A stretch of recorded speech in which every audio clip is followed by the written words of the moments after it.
बिजली विभाग में अब तक का सबसे ज़्यादा सीट वाला बहाली आया है। जो डायरेक्ट बहाली है इसमें केवल सीबीटी होगा और सीबीटी के माध्यम से ही आपका मेरिट बनेगा। जिसका अच्छा नंबर आएगा उसका मेरिट में ऊपर नाम रहेगा। इसमें जो सीट है जेई का सीट है, क्लर्क का सीट है, टेक्नीशियन का सीट है।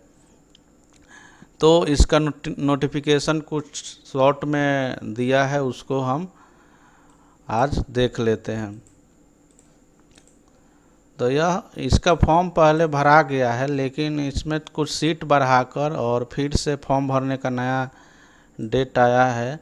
तो इसमें पहले आपको 2200 कुछ सीट दिया था और इसके आगे 2156 सीट यहाँ देख सकते हैं जुड़ गया है। तो इतना सीट और जुड़ गया है, लगभग अब 4600 के आसपास हो गया है सीट। तो यह जो तैयारी कर रहे थे, जो भी स्टूडेंट तैयारी कर रहे थे बिजली विभाग में नौकरी के लिए, उनके लिए यह अच्छा मौका है। और जो फॉर्म भर चुके हैं उनको कुछ करना नहीं है, लेकिन जो अभी तक फॉर्म नहीं भर पाए हैं, जिनका फॉर्म भरने से मतलब पिछले ऑनलाइन जो डेट था उसमें छूट गए हैं, उनका फॉर्म नहीं भरा पाया, उनके लिए अच्छा मौका है कि अपना फॉर्म भर कर और इसमें एग्ज़ाम दे सकते हैं। तो नया फॉर्म भरने का जो डेट आया है वो आपका 1 अक्टूबर से भराएगा और 15 अक्टूबर तक उसका अंतिम तिथि रखा गया है। क्योंकि इसमें अभी जो फॉर्म भराया था इसका एग्ज़ाम होने वाला था अक्टूबर नवंबर में, सितंबर अक्टूबर में होने वाला था, लेकिन अब सीट बढ़ने के चलते इसका एग्ज़ाम नहीं हो पाया। तो हो सकता है अभी इसका जल्दी एग्ज़ाम हो जाए। तो इसका फॉर्म भरने के लिए नया जो डेट आया है वो 15 दिन आपको मौका दिया गया है 1 अक्टूबर से, उसमें अपना फॉर्म समय पर भर ले। ठीक है, इसमें कुछ पॉइंट दिया गया है, शॉर्ट में नोटिफिकेशन दिया है और पहले का जो नोटिफिकेशन है वो सेम रहेगा। तो जो वैसे अभ्यर्थी जो पूर्व में मतलब आवेदन कर चुके हैं, ठीक है, उनको उसी सीट का, जिस सीट के लिए पहले आवेदन किए हैं उसी सीट के लिए पुनः आवेदन करने की कोई ज़रूरत नहीं है। ठीक है, अगर नए सीट जैसे आप ITI किए हैं, टेक्नीशियन का फॉर्म भरे हैं, उसके बाद आपका ग्रेजुएशन भी हो गया है, तो इसमें केवल आप जो ग्रेजुएशन वाला सीट है क्लर्क का वो भर सकते हैं। और टेक्नीशियन का जो फॉर्म भरे हैं वो उसमें कुछ नहीं करना है, वो आपका उसी पे एग्ज़ाम होगा, उसी पे एडमिट कार्ड आएगा। ठीक है, परीक्षा CBT के माध्यम से होगा। तो परीक्षा का जब डेट आएगा उसका मतलब सूचना आपको वेबसाइट पे दे दिया जाएगा या न्यूज़पेपर में या मैसेज के माध्यम से आपको मिल जाएगा। ठीक है, और फॉर्म भरने में कोई टेक्निकल प्रॉब्लम होता है तो उसके लिए यहाँ पे नंबर दिया हुआ है, उस पर आप बात कर सकते हैं। और नोटिफिकेशन जो भी है जिसका टर्म कंडीशन है वो पहले वाला है वो सेम रहेगा। तो पहले वाला क्या नोटिफिकेशन है यह हम लोग देख लेते हैं। यह नोटिफिकेशन क्लर्क का है, जो ग्रेजुएशन पे पोस्ट है, अच्छा पोस्ट है, इसमें सीट भी बढ़ गया है। तो इसमें सीट बढ़ गया है तो सबसे अच्छा मौका है गर्ल्स के लिए, क्योंकि अभी बिहार सरकार है जो गर्ल्स के लिए मतलब अच्छा आरक्षण दिए, 35% के आसपास आरक्षण है। तो जो भी गर्ल्स तैयारी कर रही है वो अच्छे से तैयारी करे। इसमें सिलेबस क्या है वो भी हम बता देंगे और अपना अच्छे से तैयारी करके CBT एग्ज़ाम देकर अपना मेरिट में नाम ला सकते हैं। तो यहाँ पे शॉर्ट में कुछ हम लोग देख सकते हैं क्या क्या दिया गया है। तो ग्रेजुएशन पे जो पोस्ट है वो क्लर्क का और स्टोर असिस्टेंट का है। ठीक है, इसमें आपको जो भी विभाग का सप्लाई होता है, ऑफिस में जो क्लर्क का काम रहता है, वायर का, मीटर का सप्लाई, जो भी मतलब बिजली विभाग से संबंधित है उसमें आपको स्टोर असिस्टेंट में आपको काम दिया जाता है।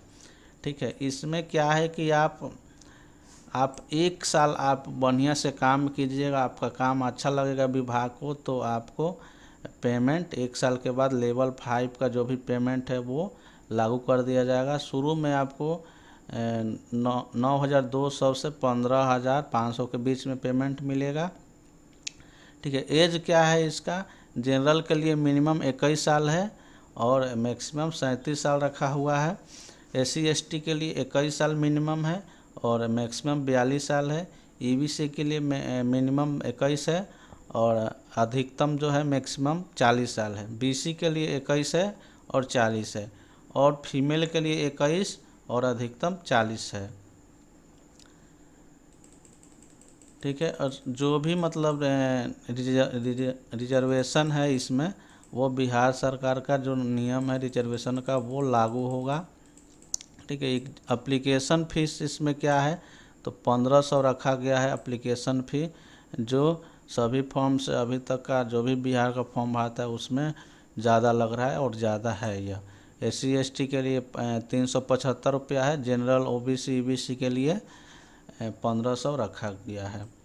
अब यहाँ पे देख लेते हैं आपका सिलेक्शन मोड क्या है, मतलब किस तरह से आपका सिलेक्शन होगा, किस तरह से आपका बहाली होगा इस परीक्षा में। ठीक है।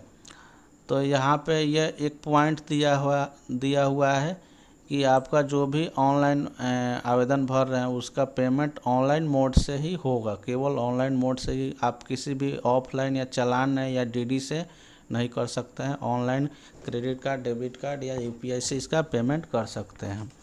ठीक है। मोड ऑफ सिलेक्शन क्या है, आप CBT कंप्यूटर बेस्ड टेस्ट होता है, उसके माध्यम से आप एग्ज़ाम देंगे।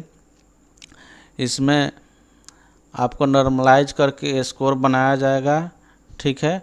और जो स्कोर बनाया जाएगा उसमें आपका 40, ठीक है, 40 नंबर आपको पासिंग है, मिनिमम पासिंग मार्क्स है, जो जनरल के लिए 40 है, BC के लिए 36.5 है, ठीक, EBC के लिए 32 है,